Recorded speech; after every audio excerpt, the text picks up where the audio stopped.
रवि की एक कपड़े की दुकान थी जिससे वो अच्छा कमाता था और अब उसके घर वाले उसके लिए लड़की ढूंढ रहे थे और आखिरकार उसका रिश्ता पक्का करने के लिए वो एक लड़की देखने जाते हैं और उन्हें लड़की पसंद आ जाती है।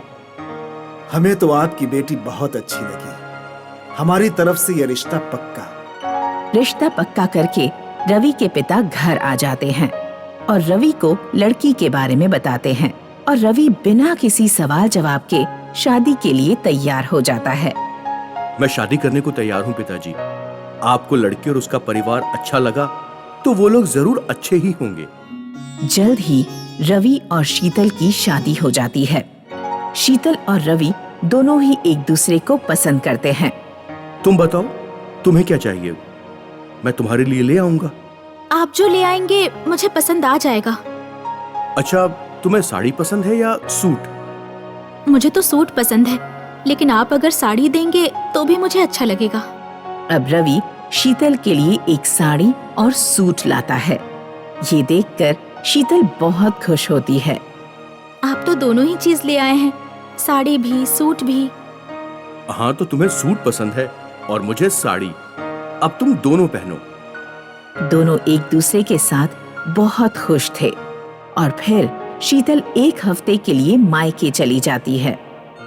तुम जब से मायके गई हो तब से मेरा मन नहीं लगता है। मुझे भी आपके बिना अच्छा नहीं लगता। आप मुझे जल्दी लेने आ जाइएगा। हफ्ता भर होते ही रवि शीतल को लेने अपने ससुराल पहुंच जाता है, जहां वो शीतल के घर पहुंचकर थोड़ा दुखी होता है क्योंकि शीतल का परिवार एक झोपड़ी में रहता है। और तब रवि सोचता है, मुझे अब तक तो ये बात पता ही नहीं थी कि ये लोग झोपड़ी में रहते हैं। ऐसे कैसे चलेगा? मैंने तो सोचा भी नहीं था कि मेरा ससुराल एक झोपड़ी में होगा। ये मेरे माँ बाप ने क्या किया मेरे साथ? बस यहीं से रवि का मन थोड़ा खराब हो जाता है। वो थोड़ा नाराज रहता है। हम घर कब चलेंगे? मैं अभी सिर्फ तुमसे मिलने आया था, बाद में तुम्हें लेने आ जाऊंगा। रवि शीतल को लिए बिना ही घर चला जाता है और अपने परिवार पर नाराज होता है। आप लोग जब रिश्ता तय करने गए थे तब आपने उन लोगों का घर नहीं देखा था क्या? वो एक छोटी सी झोपड़ी में रहते हैं। तो क्या हुआ बेटा? मुझे पता है वो एक छोटी सी झोपड़ी में रहते हैं, लेकिन शीतल बहुत अच्छी लड़की है और उसके माँ बाप का व्यवहार भी बहुत अच्छा है। लेकिन रहते तो वो झोपड़ी में ही है ना पिताजी। मैं तो मैरिज हॉल में शादी करके वहीं से शीतल को घर ले आया। उनके घर तो मैं गया ही नहीं जो मुझे पता चले कि वो कैसे रहते हैं। अगर मुझे पता चल गया होता तो मैं ये शादी ही नहीं करता। मुझे नहीं पता था कि तुम्हें इस बात से समस्या होगी, वरना मैं शीतल से तुम्हारी शादी नहीं करवाता। लेकिन अब शादी हो गई है तो तुम जाकर शीतल को घर ले आओ। रवि पिता की बात मानकर अपने ससुराल जाता है और वहाँ उसे बहुत सम्मान दिया जाता है। बेटा, हम तो बहुत खुश हैं कि तुमसे हमारी बेटी की शादी हुई है। इतने अच्छे घर में हमारी बेटी गई है। हाँ बेटा, हम अपनी बेटी के लिए जितना कर सकते थे उतना हमने किया, और आगे भी अगर आपको कोई समस्या हो तो हमें जरूर बताना। हम जो कर पाएंगे वो करेंगे। आपको बताने से क्या ही होगा? आप क्या कर पाएंगे? आपके पास तो एक अच्छा सा घर भी नहीं है। ये बात शीतल और उसके माँ बाप को बुरी लगती है, लेकिन वो रवि से कुछ नहीं कहते। रवि भी शीतल को लेकर घर आ जाता है। अब वो भी शीतल से कम बोलने लगा था। मैं कुछ दिनों से देख रही हूँ कि आप मुझसे ज्यादा बातें नहीं करते हैं। आप मेरी बात सुनते भी नहीं हैं। आखिर ऐसा क्यों है? आप किसी बात से नाराज हैं क्या?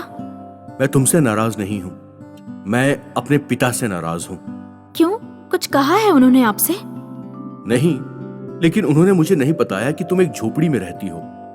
अगर मुझे पता होता तो मैं तुमसे शादी नहीं करता। आप ऐसा क्यों कह रहे हैं? अभी तक तो मैं आपको बहुत अच्छी लगती थी, अब अचानक से आपको मुझ में बुराइयां नजर आने लगी हैं।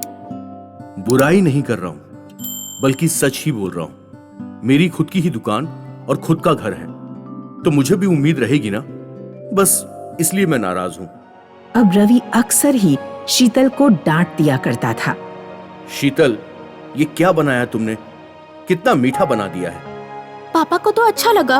वो तो बोल रहे थे कि मिठास बिल्कुल ठीक है। नहीं, ये बिल्कुल बेकार है, बहुत ज्यादा मीठा हो गया है, मैं नहीं खाऊंगा इसे। रवि ज्यादातर अपने काम में ही व्यस्त रहने लगा था। एक रात रवि की दुकान में आग लग जाती है और रवि का बहुत नुकसान हो जाता है। मैंने इतनी सारी उधारी लेकर दुकान में पैसा लगाया था। इतना सारा नया माल पिछले ही महीने मैंने दुकान में रखवाया था और दुकान जलने से सारा नुकसान हो गया। अब मैं लोगों की उधारी कैसे चुकाऊंगा? दुकान जलने की वजह से रवि का काम भी बंद ही हो गया था और सभी घर वाले चिंता में आ गए थे। अब दुकान की जगह कोई और काम हमें सोचना पड़ेगा। कोई और काम क्या सोचेंगे पापा हम? हमारे लिए तो बहुत मुश्किल हो गई है। दुकान में मैंने पूरे 15 लाख का सामान मंगवा कर रखवाया था और वो सारा सामान जल गया। इतना सारा सामान मैंने उधार लेकर मंगवाया था पिताजी। अब ये उधार मैं कैसे चुकाऊंगा? हमने कुछ 2 लाख रुपए जोड़ रखे थे, शायद अब हमारे काम आ जाएंगे। लेकिन पिताजी, मैंने वो रुपए भी इस्तेमाल कर लिए थे। दरअसल दुकान को बड़ी करने के लिए रुपए कम पड़ रहे थे, इसीलिए। बेटा, तुम एक बार मुझसे बात तो करते। अब तुम्हारी वजह से हमारे लिए तो बहुत मुश्किल हो जाएगी। हम 15 लाख रुपए कहां से जुटाएंगे? पता नहीं पिताजी, मुझे तो ये चिंता है कि कुछ ही दिनों में लोग हमसे उधार के रुपए मांगने घर पर आने लग जाएंगे। अब होता भी ऐसा ही है, लोग उनके यहाँ उधार के रुपए मांगने आने लगते हैं। देखो रवि, अगर तुम्हारी दुकान चल रही होती तो मैं तुमसे उधार वापस नहीं मांगता, लेकिन तुम्हारी दुकान पूरी तरह से बंद पड़ी है और तुम्हें अभी बहुत बड़ा नुकसान भी हो गया है। अब मुझे नहीं पता कि तुम मेरा उधार कब चुकाओगे। इससे पहले कि तुम यहाँ से भाग जाओ, मैं चाहता हूँ तुम मेरे उधार लिए हुए रुपए लौटा दो। मेरे पास अभी 10 लाख रुपए नहीं है और बाकी लोगों का भी कुछ उधार है जो मुझे चुकाना है।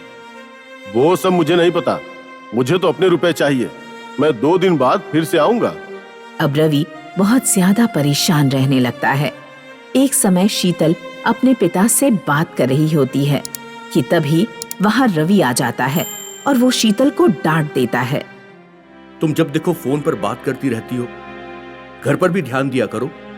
उसकी ऐसी आवाज सुनकर शीतल के पिता शीतल से पूछते हैं, क्या हुआ? ये दामाद जी इतना चिल्ला क्यों रहे हैं? क्या बताऊं पापा, आपको पता है कि दुकान जलने से बहुत बड़ा नुकसान हो गया है और अब इन्हें लोगों का उधार भी चुकाना है। इस चिंता में गुस्सा करते रहते हैं। शीतल के पिता इस बात को समझते हैं और वो अगले ही दिन रवि के घर जाने की सोचते हैं। इधर रवि लोगों का उधार चुकाने के लिए अपने पिता से बात करता है। पापा, मुझे समझ नहीं आ रहा है कि उसके 10 लाख रुपए और बाकी लोगों के रुपए मैं कैसे लौटाऊं। एक ही तरीका है बेटा, हम ये घर बेच देते हैं। ये घर 12-15 लाख में बिक जाएगा और फिर हम उसके रुपए लौटा देंगे। इसके अलावा उनके पास और कोई चारा नहीं होता है। वो अपना घर बेच देते हैं और 15 लाख रुपए से लोगों की उधारी चुका देते हैं। अब रवि के ससुर भी उनसे मिलने आ जाते हैं, लेकिन अब उनके पास रहने की जगह नहीं होती और रवि रोने लगता है। अब हम क्या करें? अब हम कहाँ रहेंगे? ये कैसे दिन आ गए हैं? बेटा, हम जानते हैं कि हम बहुत ज्यादा मदद नहीं कर सकते, लेकिन जितनी हम कर सकते हैं उतनी तो करेंगे। ये लो 1.5 लाख रुपए। तुम इन रुपयों से कहीं एक छोटा किराए का मकान लेकर रह सकते हो। लेकिन ससुर जी, आपके तो खुद के ही हालात ज्यादा अच्छे नहीं हैं। फिर आप ये रुपए मुझे क्यों दे रहे हैं? ये रुपए तो आपके काम आ जाएंगे ना।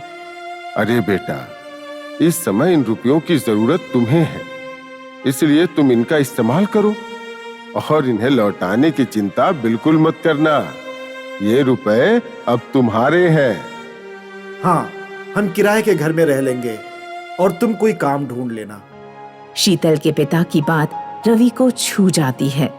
उसे एहसास होता है कि उसके ससुर झोपड़ी में रहने के बावजूद बहुत दिलदार हैं। रवि उन 1.5 लाख रुपए से किराए पर एक घर ले लेता है और घर का खर्च चलाने के लिए काम ढूंढ लेता है, जिससे उसका जीवन चलने लगता है। और फिर एक दिन वो शीतल से माफी मांगता है। शीतल, मुझे माफ कर दो। मैंने तुम्हारे घर वालों के लिए अनजाने में बहुत गलत बोला, लेकिन मैं उनके बड़े दिल को, उनके बड़े मन को समझ गया हूं। उन्होंने जिस तरह हमारी मदद की, वैसी मदद तो कोई अपना भी नहीं करता। आप ऐसा मत सोचिए, वो भी तो अपने ही हैं और ऐसे में ही तो एक दूसरे के काम आया जाता है। बस फिर रवि शीतल के साथ बड़े प्रेम से रहने लगता है और धीरे धीरे उनका जीवन भी बेहतर हो जाता है।